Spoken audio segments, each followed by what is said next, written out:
Shalom Bapak Ibu Saudara. Shalom. Nah Bapak Ibu Saudara, saat ini saya akan membahas tentang upah dosa adalah maut. Kita tahu bahwa saat ini sedang viral beberapa film tentang ipar adalah maut, mantan adalah maut, apa adalah maut, kayak gitu kan. Nah saat ini kita akan membahas tentang upah dosa adalah maut. Kita sama-sama membuka di dalam Roma pasal 6 ayat 23. Bukan Roma pasal 6 ayat 23, tapi saya rasa karena saya sudah menuliskan di sini, Anda tidak perlu lihat di handphone. Kita akan lihat di sini, kita akan katakan senang sekali. Bapak Ibu bisa baca di sini saja, biar fokus ada di tempat ini. Sebab upah dosa ialah maut, tetapi karunia Allah ialah hidup yang kekal dalam Kristus Yesus Tuhan kita. Kita tahu bahwa di sini dikatakan upah dosa ialah maut, Bapak Ibu Saudara. Upah itu adalah sesuatu yang orang dapatkan pada waktu orang itu melakukan sebuah pekerjaan. Pada waktu orang itu melakukan sesuatu, maka dia akan mendapatkan yang namanya upah, Bapak Ibu Saudara. Jadi upah adalah sebuah dampak dari setiap apa yang orang itu kerjakan. Upah adalah dampak atau akibat dari sesuatu yang manusia kerjakan, Bapak Ibu Saudara. Nah, upah dari yang namanya dosa kita tahu bahwa dosa itu adalah sesuatu yang dilakukan secara aktif, tapi tidak sesuai dengan kehendak Tuhan, tidak sesuai dengan apa isi hati Tuhan. Nah, kalau kita melihat di sini, upah dosa ialah maut. Jadi setiap apa yang kita kerjakan yang tidak sesuai dengan isi hati Tuhan, apa yang kita kerjakan yang tidak sesuai dengan perintah Tuhan, itu akan mengakibatkan, akan membuat kita punya upah, yaitu maut, Bapak Ibu Saudara. Ya, nah kita akan melihat ini dulu, upah dosa ialah maut. Nanti kita akan tahu bahwa tetapi berita baiknya, karunia Allah ialah hidup yang kekal dalam Kristus Yesus Tuhan kita. Next. Nah, kalau kita melihat dari bahasa Indonesia sehari-hari, ini sama-sama di dalam Roma 6 ayat 23, Bapak Ibu Saudara. Dikatakan sebab kematian adalah upah dari dosa, tetapi hidup sejati dan kekal bersama Kristus Yesus Tuhan kita adalah pemberian yang diberikan oleh Allah dengan cuma-cuma. Nah, Bapak Ibu Saudara, yang dimaksud maut di situ adalah kematian. Jadi pada waktu orang itu jatuh di dalam dosa, orang itu ada di dalam yang namanya dosa, itu sudah pasti mau tidak mau dia akan mati, Bapak Ibu Saudara. Setiap kita itu adalah orang berdosa. Dan setiap kita pasti akan mengalami yang namanya kematian. Tidak peduli kita kaya, tidak peduli kita miskin, tidak peduli kita punya jabatan apapun, karena dosa itulah kita akan mati, Bapak Ibu Saudara. Setiap kita pasti akan mengalami yang namanya kematian. Nah, saya akan bahas lebih lagi tentang hubungan dosa, kematian, dan yang lainnya. Next. Bapak Ibu Saudara, Kejadian 2 ayat 17 itu sebetulnya sama dengan Roma yang tadi, yaitu satu peringatan Tuhan untuk kita semua, Bapak Ibu Saudara. Jadi pada waktu perjanjian lama dan perjanjian baru itu sama-sama ingin mengatakan bahwa dosa itu akibatnya mati.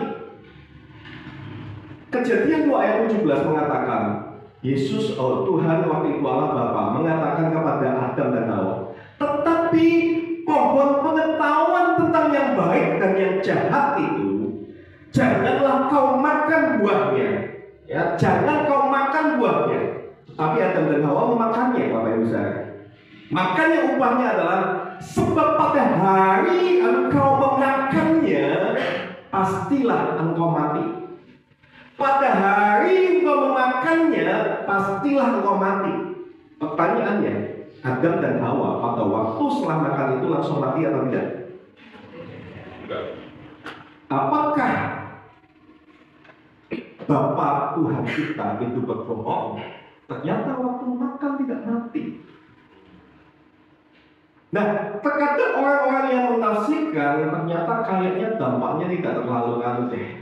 Dan banyak orang-orang meremehkan. Makanya begini Bapak Ibu saya, kadang di dalam sebuah aturan, kalau tidak ada sebuah yang namanya penegasan, orang-orang itu meremehkan. Makanya saya rasa juga, yuk setiap pelayan Tuhan kita mau juga untuk aturannya, kita mau datang kasih, kita kasih juga. Karena kalau tidak kadang meremehkan. Tapi sebetulnya, kalau kita memahami ayat ini, Tuhan kita tidak bisa diremehkan. Banyak orang-orang itu meremehkan, buktinya Tuhan tidak tegas kok. Buktinya mereka tidak mati. Setelah makan tidak mati kok. Bapak Ibu saudara, perlu kita pahami pada hari engkau memakannya, pastilah engkau mati. Jadi pada waktu, sebetulnya bahasa aslinya pada waktu kamu makan, pasti engkau mati. Nah matinya itu mati kayak apa? Kan kita belum tahu Bapak Ibu saudara. Next. Bapak Ibu saudara, sebelumnya saya menjawab tentang hal yang tadi. Pertanyaannya kayak gini. Kalau kita tahu tadi adalah upah dosa adalah mati, menurut Bapak Ibu saudara, siapa yang mencabut nyawa Tuhan Yesus pada waktu itu? Yesus juga mengalami kematian. Dan siapa yang mencabut nyawa Tuhan Yesus Bapak Ibu saudara? Ini banyak orang-orang Muslim, orang-orang agama-agama lain bertanya, kalau Yesus Tuhan, siapa yang cabut nyawa Yesus di atas kayu salib? Kalau yang mencabut nyawa Yesus di kayu salib adalah Bapaknya, apa itu tidak jahat? Kalau yang mencabut nyawa Tuhan Yesus malaikat, masa malaikat lebih tinggi daripada Tuhan Yesus? Menurut Bapak Ibu, siapa yang mencabut nyawa Tuhan Yesus? Tuhan mengatakan, aku memberikan nyawaku sendiri, aku menyerahkan kepada Bapa. Tetapi yang membuat mati Yesus, dia memang yang memutuskan adalah Tuhan Yesus. Sebetulnya Bapak Ibu, saya mau kasih, ini selama ini ada banyak, mungkin Anda akan kaget bahwa selama ini ada beberapa pemahaman yang perlu kita bongkar ya Bapak Ibu saudara, karena banyak beberapa hamba Tuhan tidak pernah bahas ini. Di dalam kekristenan tidak ada satu malaikat yang bertugas khusus untuk mencabut nyawa. Saya jelaskan lagi, tidak ada di dalam kekristenan satu malaikat yang ditugaskan khusus untuk mencabut nyawa. Tidak ada secara literal Tuhan mengatakan ini adalah malaikat pencabut nyawa. Malaikat pemberita, yaitu kita tahu pada waktu Maria bertemu dengan malaikat siapa? Malaikat apa? Gabriel, betul. Gabriel itu adalah malaikat pemberita. Mikael itu adalah malaikat perang. Tetapi malaikat yang dikhususkan untuk ditugaskan dari awal untuk mencabut nyawa, tidak ada secara literal di dalam Alkitab menuliskan ada satu malaikat dituliskan untuk memang mencabut nyawa. Itu adalah ajaran-ajaran agama lain, Bapak Ibu saudara. Nah inilah kadang ajaran-ajaran agama lain masuk ke dalam ajaran Kristen. Kalaupun memang kau pernah melihat ada seseorang meninggal dan kau melihat malaikat dan lain-lainnya, malaikat itu tidak ditugaskan untuk benar-benar khusus untuk mencabut nyawa. Beberapa orang mengatakan bahwa yang mencabut nyawa Yesus adalah malaikat pencabut nyawa. Saya katakan salah besar. Sebetulnya Bapak Ibu saudara, kalau kita tahu bahwa semua orang karena dosa adalah mati. Yesus mati memang oleh karena kehendaknya, tetapi yang mematikan itu adalah manusianya. Kealahannya Yesus, rohnya Yesus tidak akan pernah mati Bapak Ibu saudara. Tetapi kemanusiaan yang dipakai oleh Yesus, tubuh yang dipakai oleh Yesus itu mati. Setiap kita pun tubuh kita itu akan mati. Sebetulnya bukan yang menentukan malaikat pencabut nyawa. Yang menentukan hidup manusia adalah Tuhan. Tetapi yang mematikan itu sebetulnya akibat dari apa? Dosa Bapak Ibu saudara.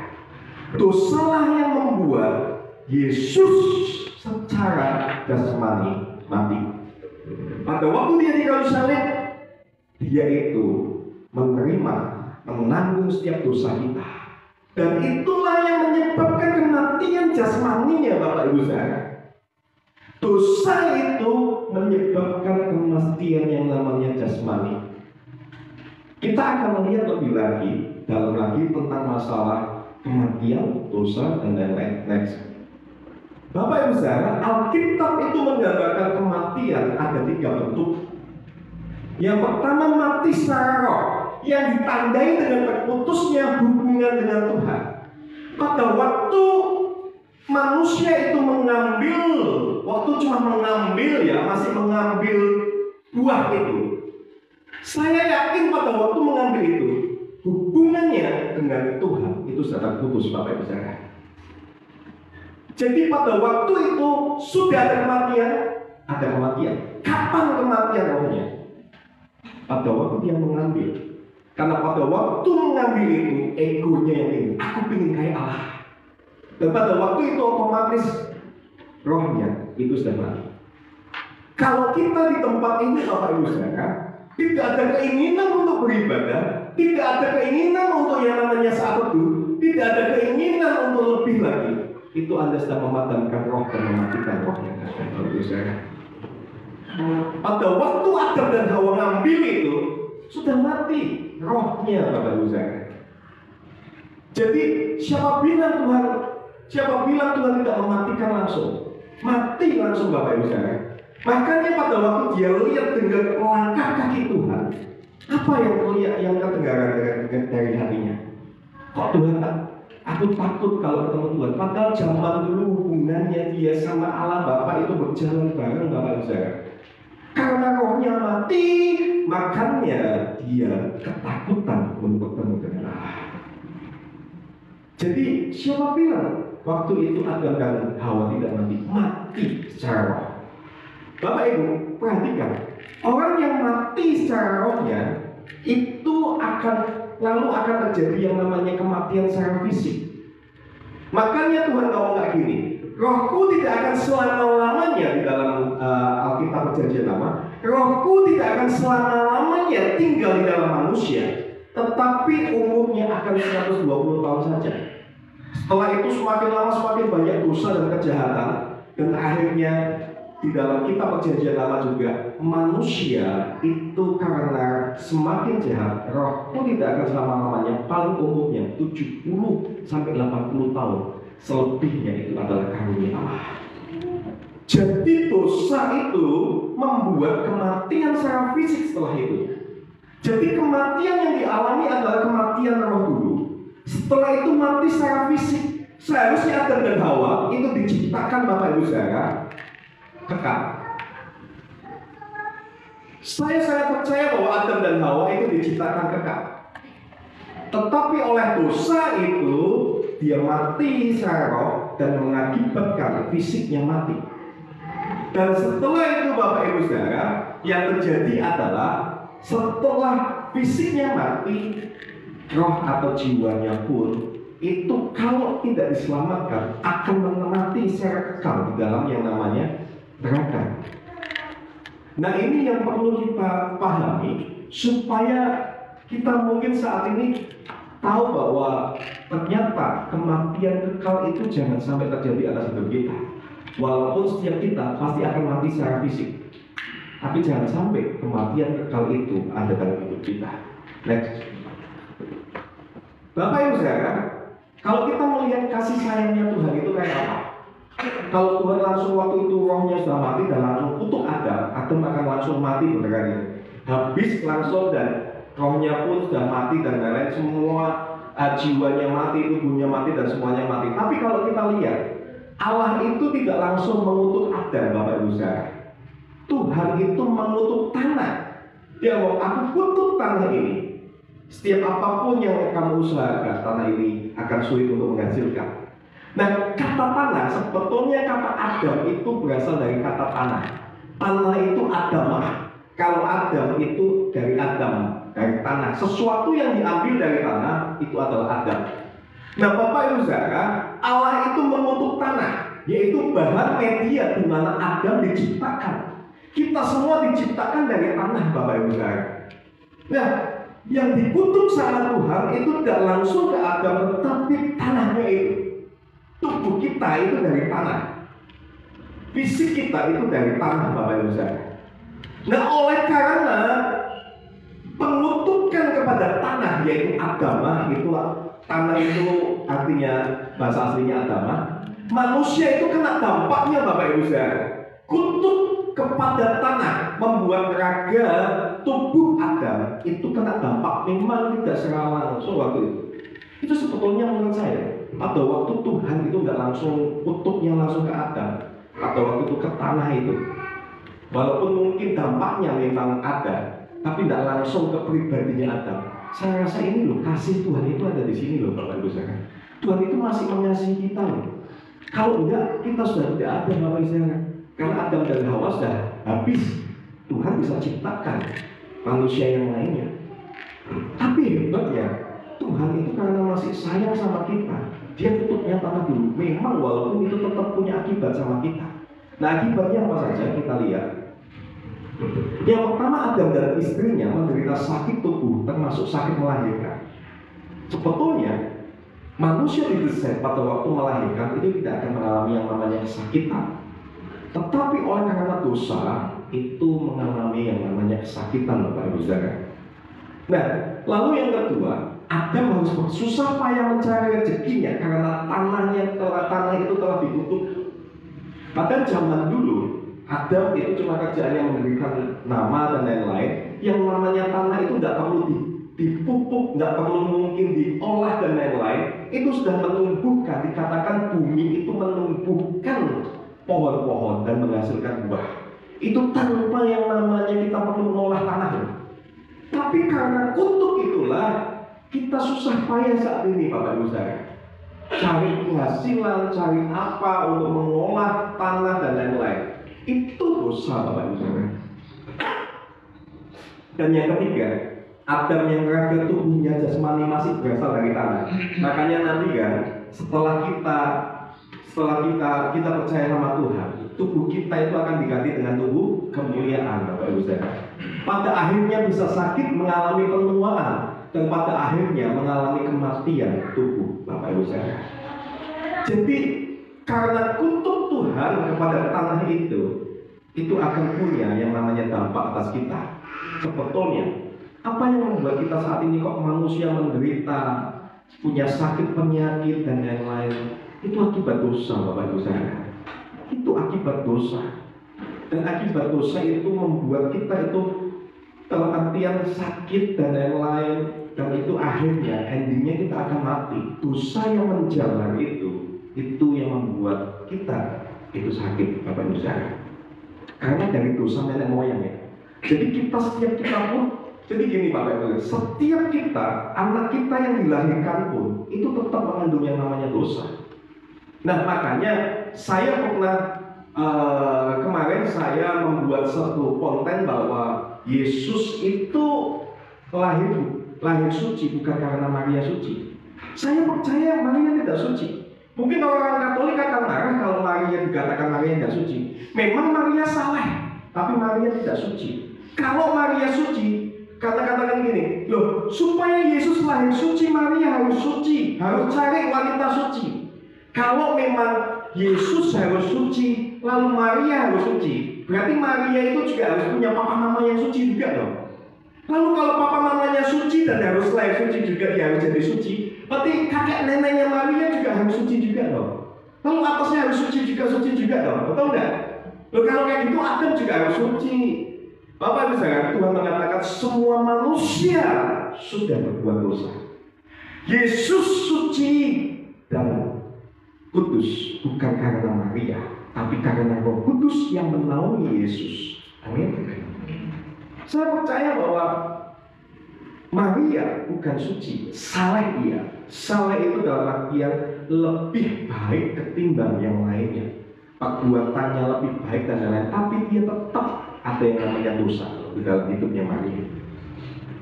Ya, nah kita akan lanjut lebih lagi, Bapak Ibu Saudara. Upah dosa adalah maut. Roma 6 ayat 23. Suatu kematian kekal. Semua manusia telah berdosa karena kita telah dihukum mati, divonis nyawa. Jadi semua manusia itu berdosa, termasuk Maria dan Yusuf papanya Tuhan Yesus itu berdosa. Ya. Jadi saya sangat yakin bahwa Yesus itu suci bukan oleh karena Maria. Kalau Yesus suci karena Maria, pastinya Maria pun itu harus oleh karena papa mamanya juga baru suci. Ya, jadi istilah populernya gini Bapak Ibu saya, sebetulnya kita itu semuanya kita itu orang mati. Kita semua itu orang mati, orang yang divonis mati. Gampangnya kita itu sudah divonis hukuman mati Bapak Ibu saya. Kita semua itu sudah divonis hukuman mati.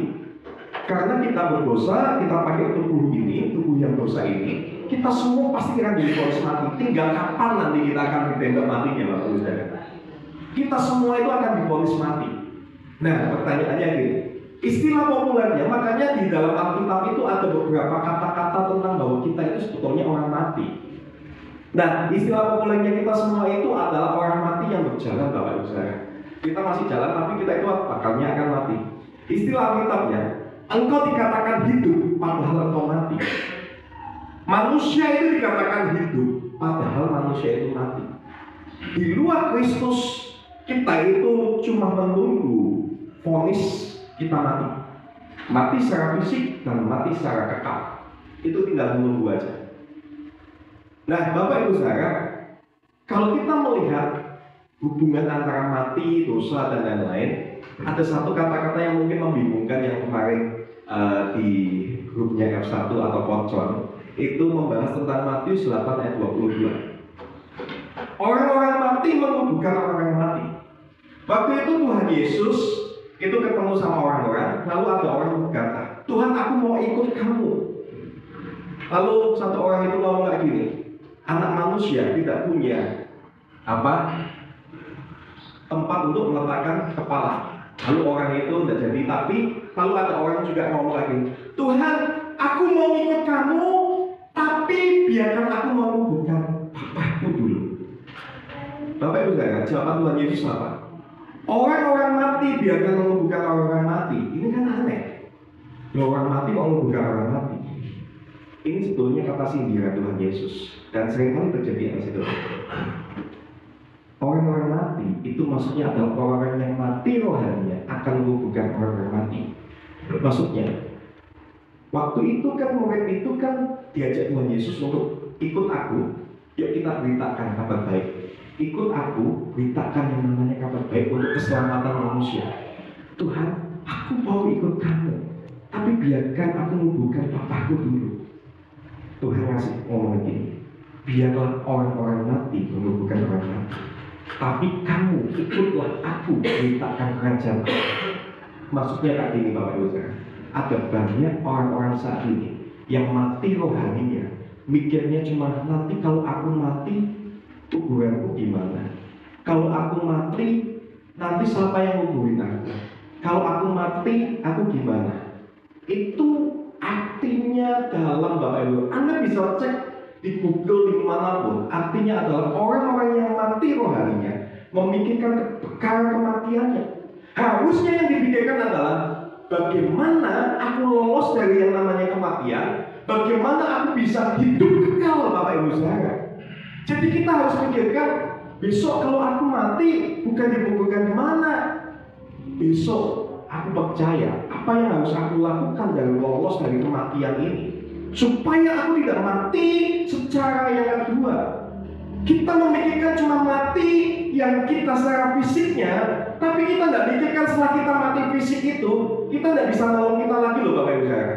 Tidak ada ayatnya di dalam Alkitab yang mengatakan bahwa orang-orang itu yang masih hidup bisa mendoakan orang yang sudah mati yang belum percaya. Tidak ada Bapak Ibu saudara. Itu pengajaran sesat yang mengatakan bahwa orang-orang itu bisa mendoakan orang-orang yang mati di kuburan lalu diinjilikan. Itu tidak ada Bapak Ibu saudara.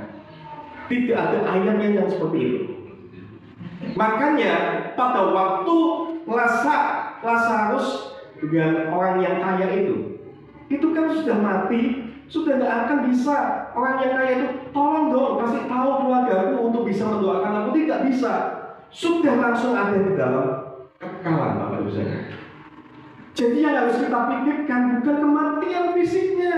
Orang-orang yang mati rohaninya itu mikirkan tentang kematian fisiknya. Orang-orang yang mati rohani itu akan menumbuhkan orang-orang mati. Dalam artian orang ini adalah bahasa majas Bapak Ibu saudara. Jadi orang-orang yang mati rohaninya tidak berpikir bicara tentang kehidupan kekal. Makanya muridnya dikatakan gini, biarkan orang-orang mati menguburkan orang-orang mati, tetapi kamu ikutlah aku, beritakan kerajaan Allah. Tapi kamu ikutlah aku, yang paling penting itu memberitakan bagaimana, walaupun mungkin papa mamamu itu mati nanti, itu urusan nanti. Tetapi bagaimana sebetulnya kamu beritakan kerajaan Allah? Papa mamamu mati, tapi kamu tidak memberitakan kerajaan Allah kepada papa mamamu, itu juga percuma. Walaupun kamu melayani papa mamamu sebaik mungkin menguburkan di tempat kuburan yang baik, di sesuatu tempat yang baik pun, percayalah itu percuma. Dan kita sendiri pun yang mati itu percaya tidak akan diselamatkan, Bapak Ibu Saudara. Jadi pikirannya adalah saat ini harusnya bukan bicara tentang nanti kalau aku mati bagaimana, tapi harus bicara tentang apa yang aku harus berbuat untuk sesuatu yang kekal. Bagaimana aku bisa membangun rumahku di tempat yang kekal itu, Bapak Ibu Saudara. Kadang kita memikirkan kan, apa yang ada kita akan mikirkan bagaimana nanti matinya bangunannya, mungkin matinya nanti kalau aku mati, aku minta bangunannya kayak gini apa-apa, nanti uangnya gimana ya apa-apa. Kita mikirkan gitu, Bapak Ibu Saudara. Oh, kita kalau mati kita nggak kerasa apa-apa kok. Kita dibuat kemana pun nggak tahu kok.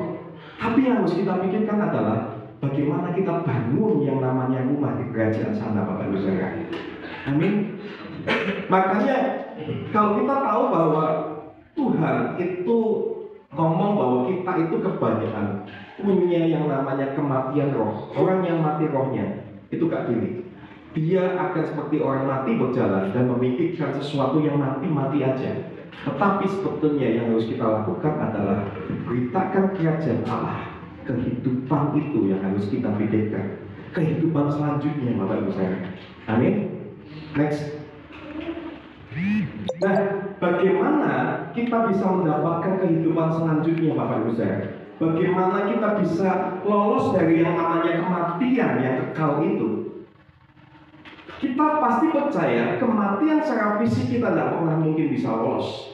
Tetapi kematian kekal itu kita bisa lolos dengan cara Yohanes pasal 6. Akulah roti hidup yang telah turun dari surga. Jikalau seorang makan dari roti ini, ia akan hidup selama-lamanya. Dan roti yang kuberikan itu ialah dagingku, dan akan kuberikan untuk hidup dunia. Orang-orang Yahudi bertengkar antara sesama mereka, berkata, bagaimana mereka ini dapat memberikan daging untuk kita makan. Nah ini loh, orang yang tidak paham firman Tuhan itu ngomong, ini Yesus tuh aneh. Kita kok suruh makan dagingnya, gimana? Apakah kita itu jadi zombie? Kita suruh makan dagingnya apa?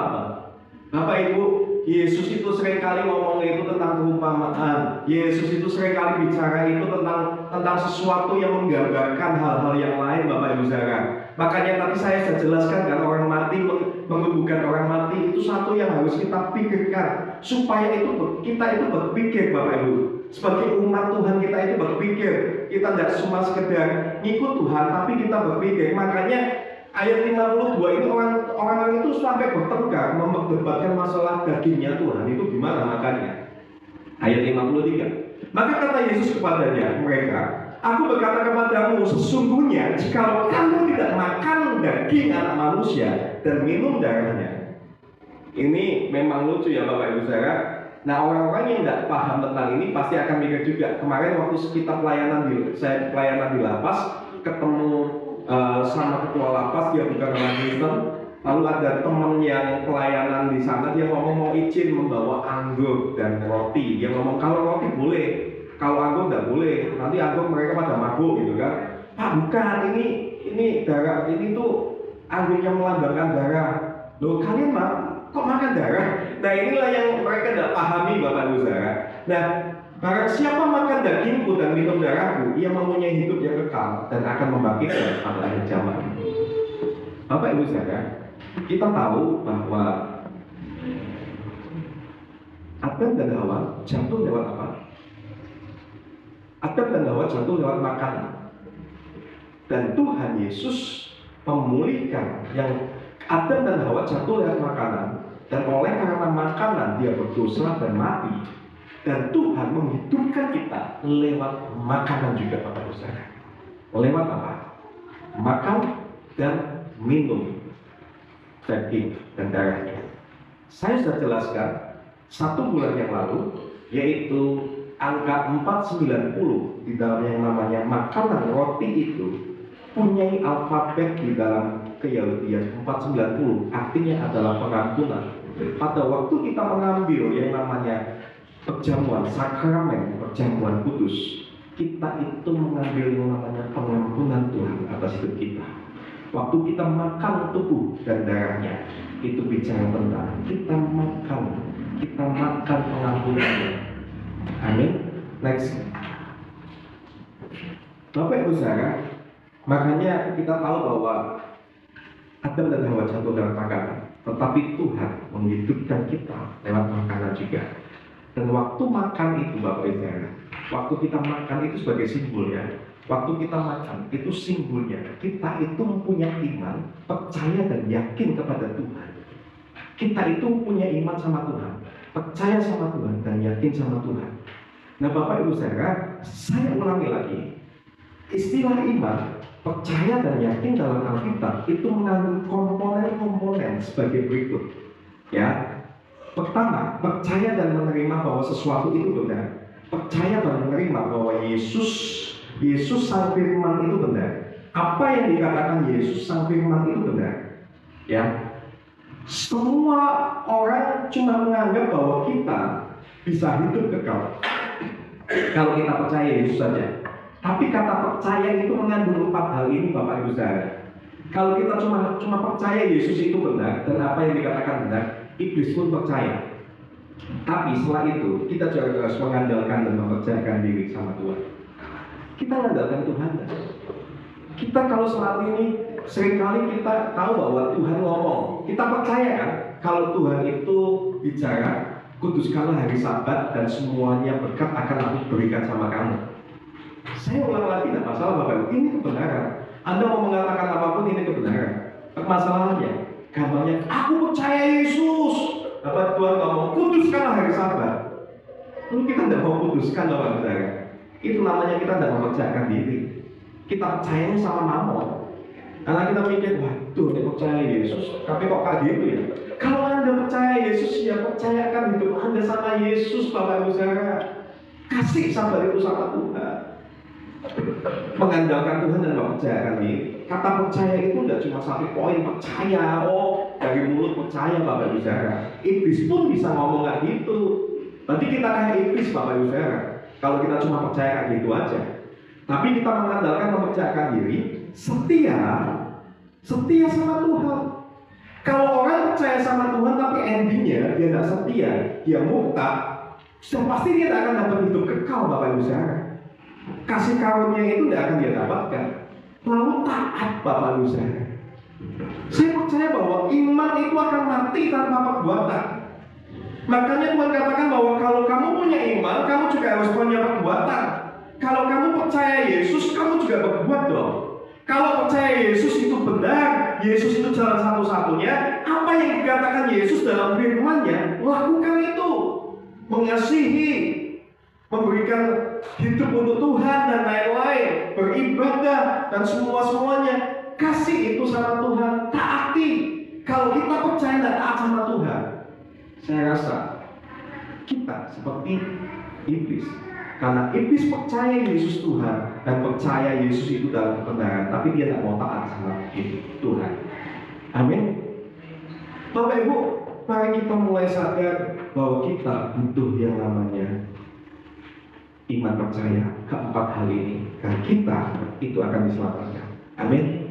Kita tidak akan mendapatkan upah dosa itu adalah mati. Tapi kasih karunia Allah itu akan menyelamatkan dan kita akan punya kehidupan kekal di dalam dunia ini. Amin. Mari kita siapkan hati kita.